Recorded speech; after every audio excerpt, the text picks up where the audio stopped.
Okay.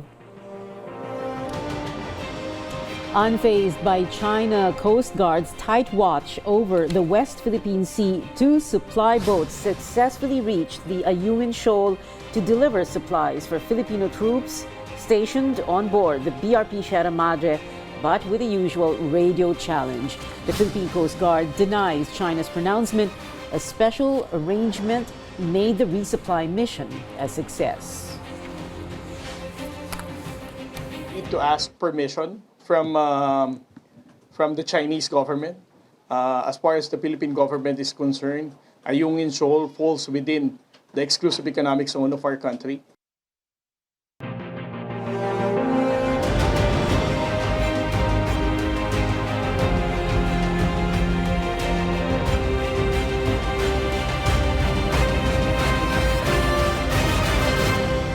Good evening, I'm Pia Hontiveros. Welcome to your weekly political appointment fix, politics as usual. Our guests for tonight, former Coast Guard Commandant Leopoldo Laroya, and later on the show, we have retired Navy Rear Admiral Romel Ong. Let's begin with former Coast Guard Commandant Leo Laroya, who is joining us from a place that doesn't have very good internet outside Metro Manila, but not the West Philippine Sea. Hi, Commandant Laroya. Good evening to you. Good evening, Tia, and to all your viewers.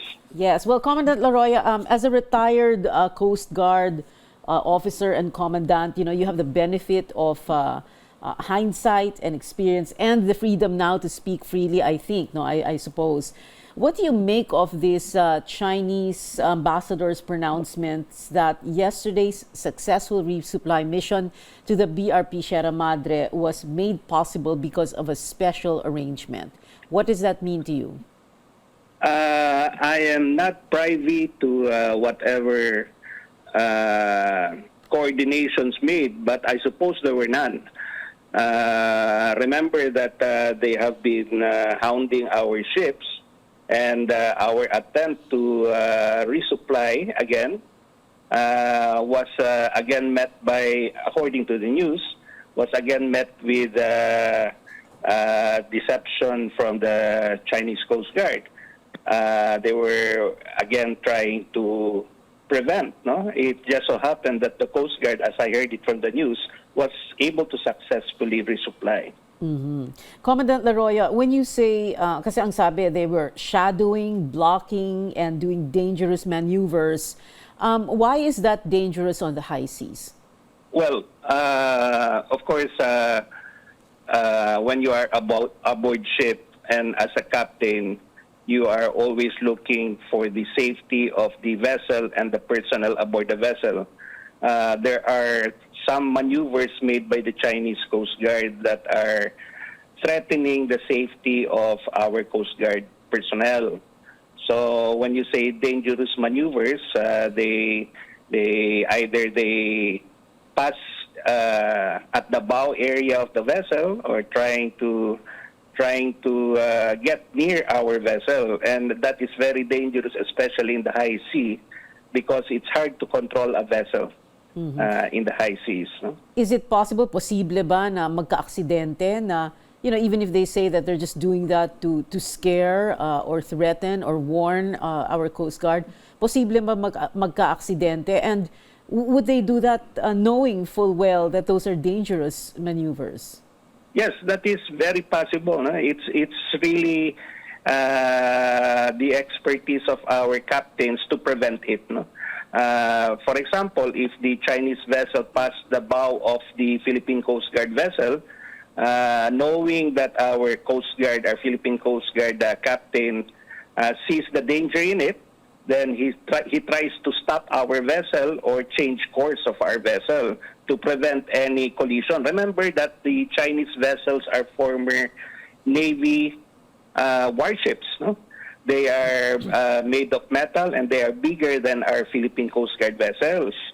So the risk of a collision with a bigger vessel will of course damage our smaller Philippine Coast Guard vessels. Yeah, sir, let me clarify that. You said, remember, they are former Chinese naval vessels.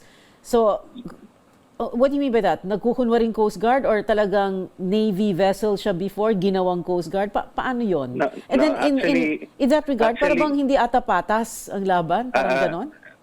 Actually, many of the Chinese Coast Guard vessels are former Navy frigates.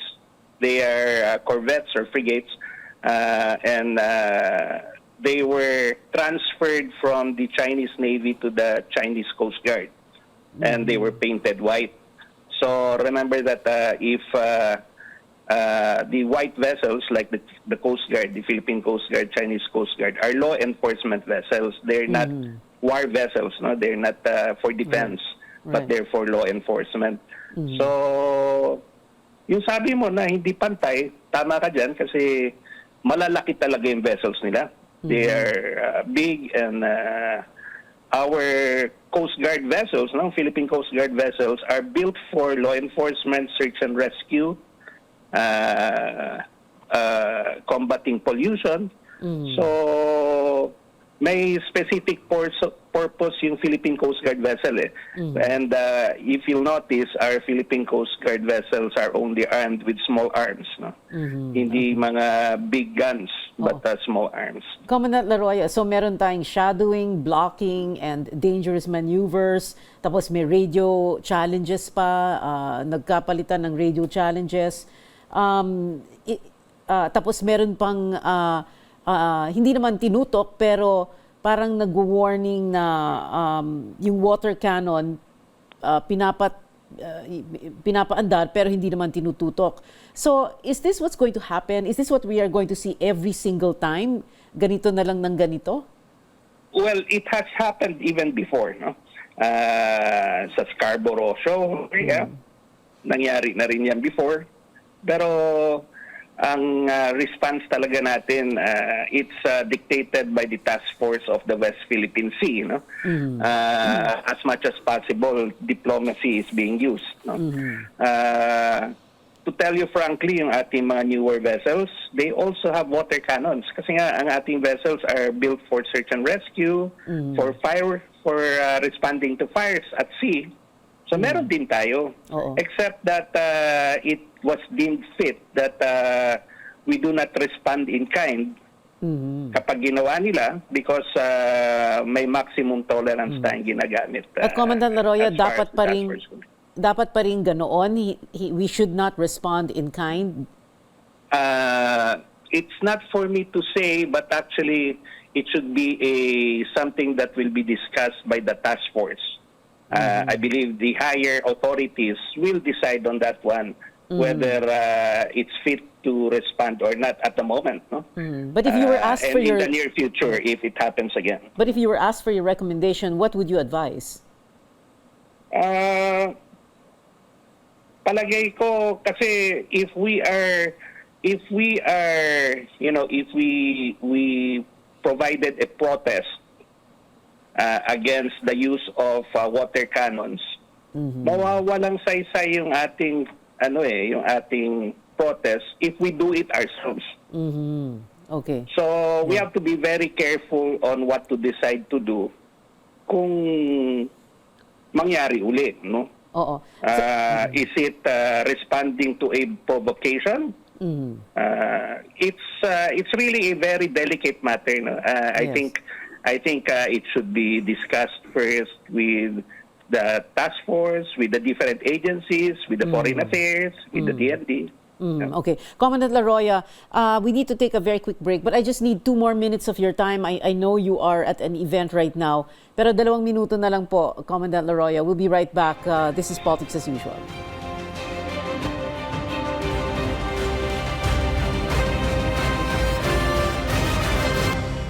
Welcome back. This is Politics as Usual. Still with us, former Coast Guard Commandant Leo Laroya. Commandant Laroya, my last 2 questions. Second to the last question.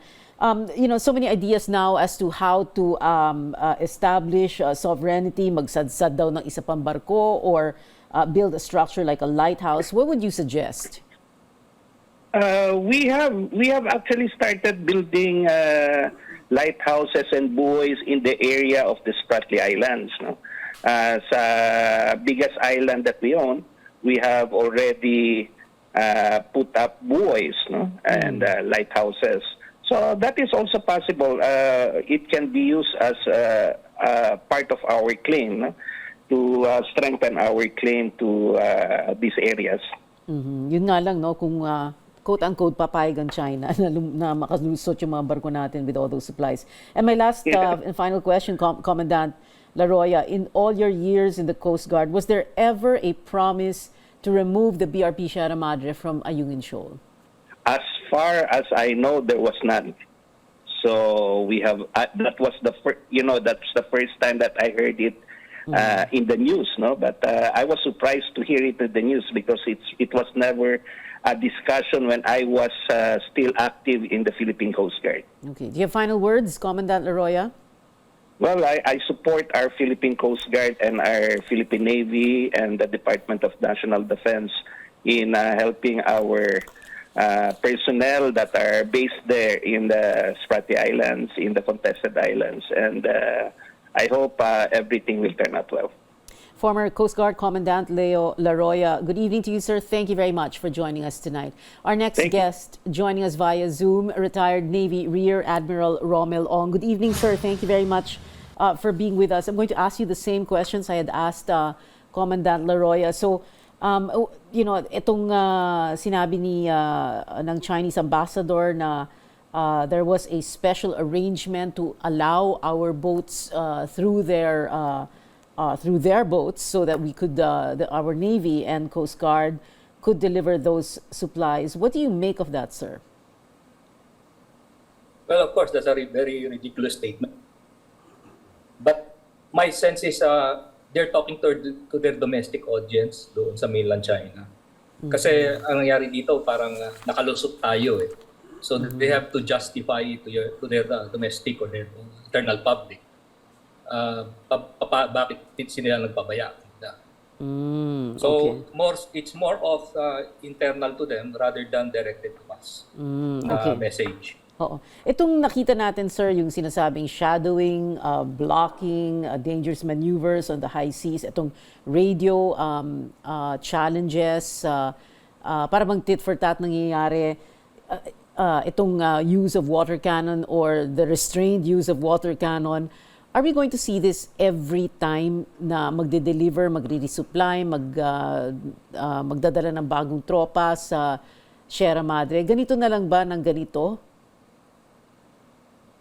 Well, yes, Pia, kasi nasa rules of engagement nila yan eh. In the like manner, we have our own rules of engagement. So nasa playbook yan eh. So ito yung menu of options nila to actually to block us from entering Ayungin Shoal o Second Thomas Shoal. Yung radio challenges, that's the most minimum that they can do. Given yung situation sa Ayungin, I think the most extreme would be, of course, yung use of water cannon at this point in time. So we're going to see that more of it actually. Ang pinagkaiba lang kasi we are more transparent now. So nakikita natin yung nangyayari yung mga incidents na yan. Yeah. And the general public is made aware of it. Kasi previously hindi naman eh. Oo, kung pag may nangyayari, tinatago na lang, hindi na lang sasabihin.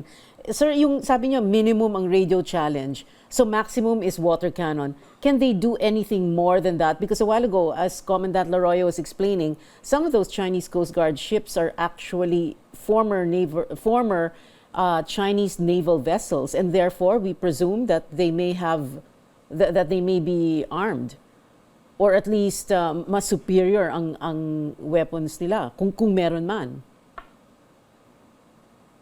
I think, granted na most of their Coast Guard vessels used to be with the PLA Navy, no?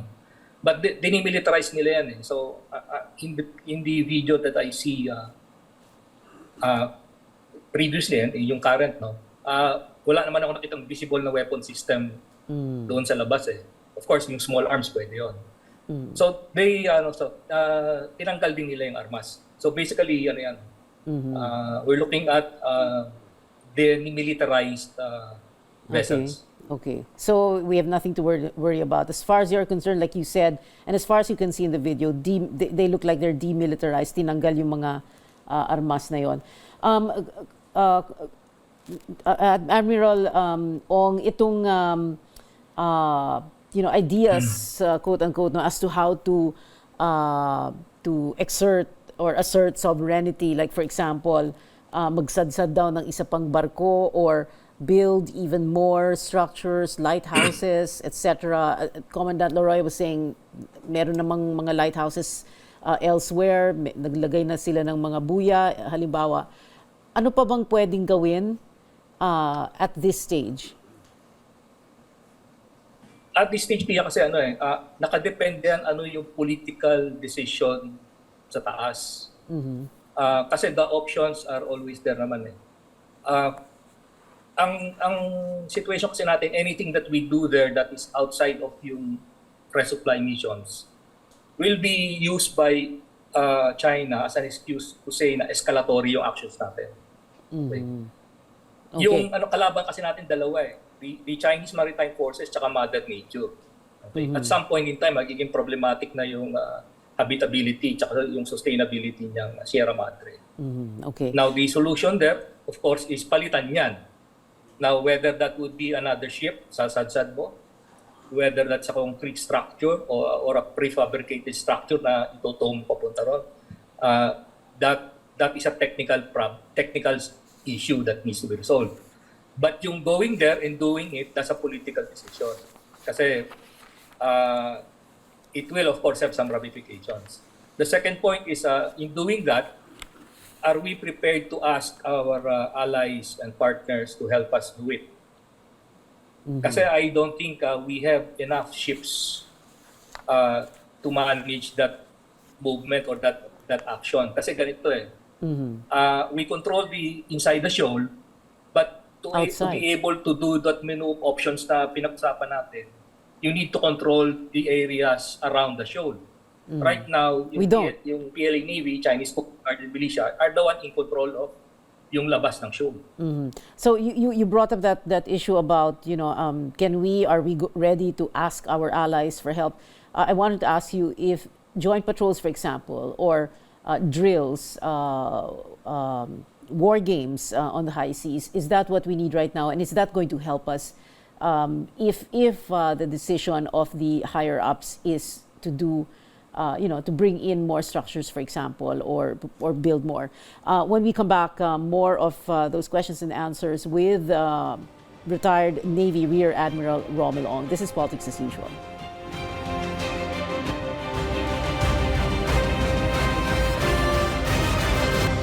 You're still on Politics as Usual. Our guest, retired Navy Rear Admiral Romel Ong. Admiral Ong, so that hanging question before we went on a break, itong mga pinaplanong joint drills, for example, or war games in the high seas, or whatever you would like to call them, yun ba yung, can we use that to get to our objective, to succeed at our objective, if that was the objective?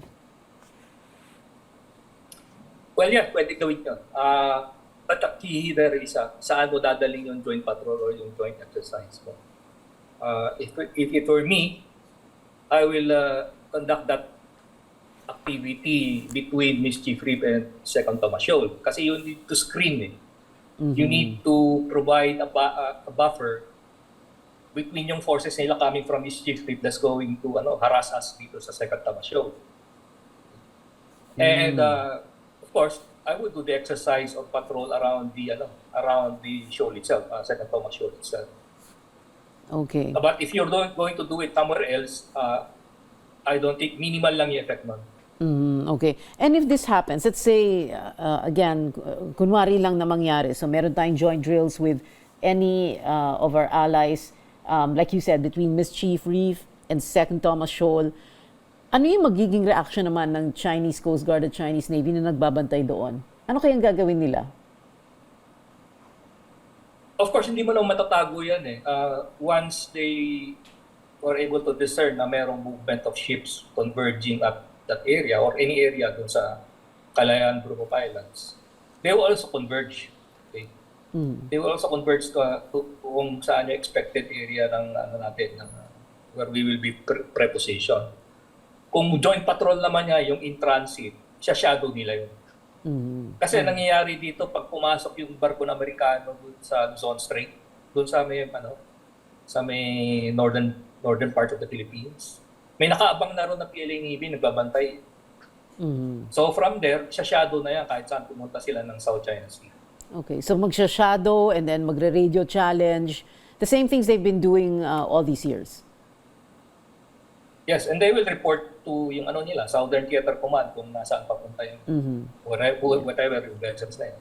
Would the And that Chinese will be that point for convergence. would the Chinese Coast Guard water cannon a US ship? Hindi. Ang tatapat Hindi, no? nila PLA Navy.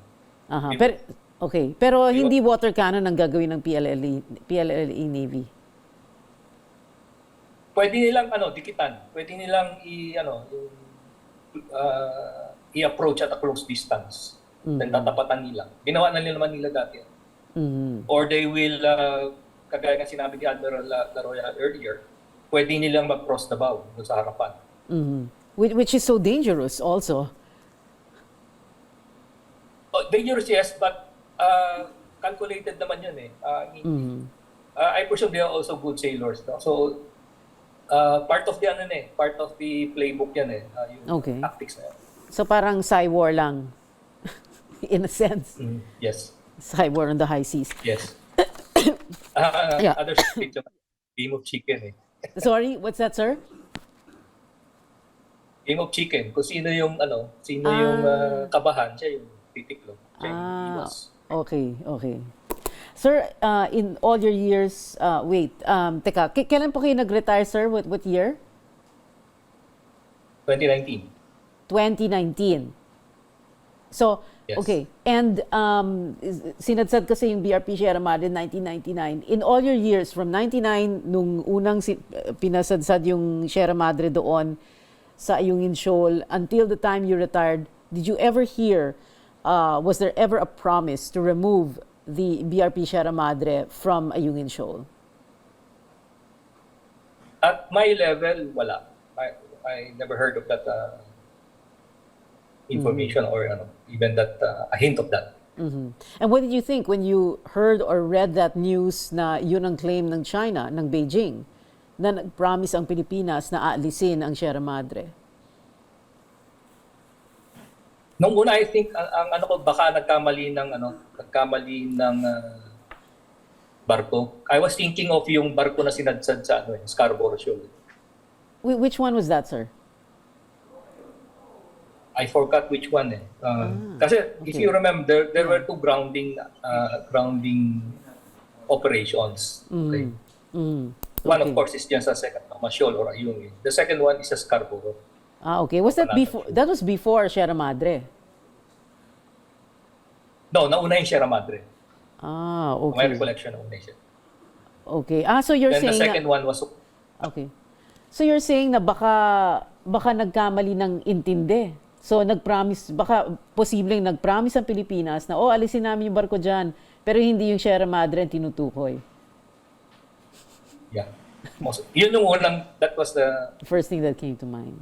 That was struck. The thing that struck me first was baka mali yung barko ang sinasabi nila. Alright. So, Or sinadya bilang malihin. or talagang na-lost in translation. Final words, sir, Admiral Ong? Well, Pia, I'll just reiterate yung what I said earlier, dalawa kalaban natin dito, Mother Nature at saka of course yung Chinese Maritime Forces. And habang tumatagal, Mother Nature is not something that we can negotiate with. At some point in time, we will have a problem with Sierra Madre. So in terms of habitability and sustainability. So what we do with that question, of course, requires a political decision at some point. Okay. All right.